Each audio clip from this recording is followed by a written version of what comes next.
Trucks and cars, trucks and cars. Oh hey, don't miss all the news of last week, right here, right now.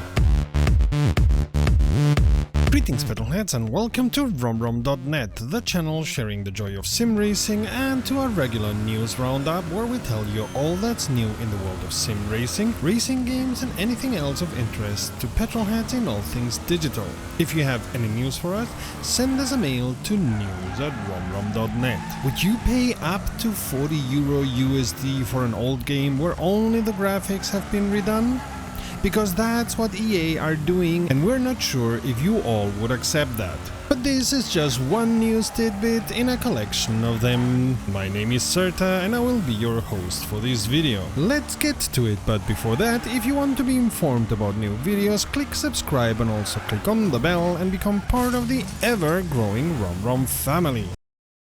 As a fan of Formula E, I'm intrigued by the new car coming to Raceroom racing experience as well as the real-life races that belong to it. The Seat Cupra e-Racer is being hailed as the first full-electric car racing series, which is only true if you say formulas are not cars but prototypes, but don't get me started on pedantic semantics or I'll be ranting all day. And it's based on the Seat Leon. It drives as all these electric cars drive, where you have to rely more on throttle and brakes and cannot rely on using gear shifts to support what you are doing, as gears, if there are any at all, don't really help here.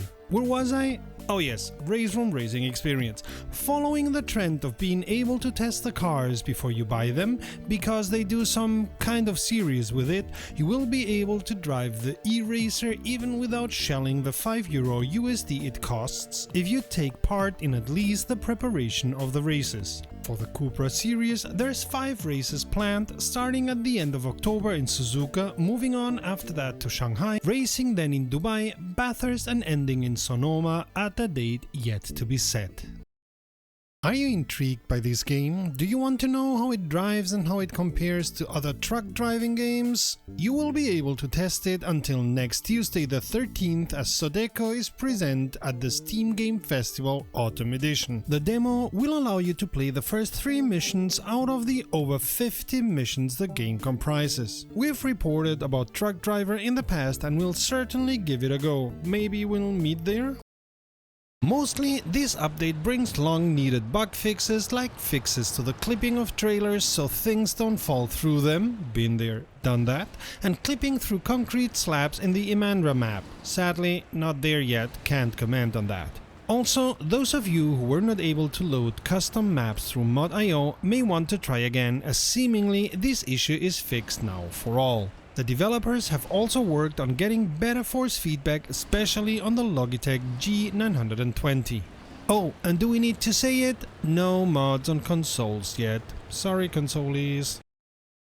If you have American Truck Simulator in your library, you may have noticed something different. As we reported some time ago, the game now figures the Western Star 49X. After 6 months of work on this truck together with Daimler Trucks, they finally released it to the general public. And if you've never before heard of this truck, it's because it's just been released in real life by Daimler Trucks. I'm not even sure if the digital version of ATS hasn't been released before the real life version. And while we're on the matter of SCS Truck Simulator games, the city of Calais will get a full reskin in Euro Truck Simulator 2, of course. Especially the port, which, at least until Brexit, is an important place of transport to and from the UK, has seen lots of work, and all in all, the work done for Calais tried to bring the city within the game closer to reality, of course within the limits of Euro Truck Simulator 2.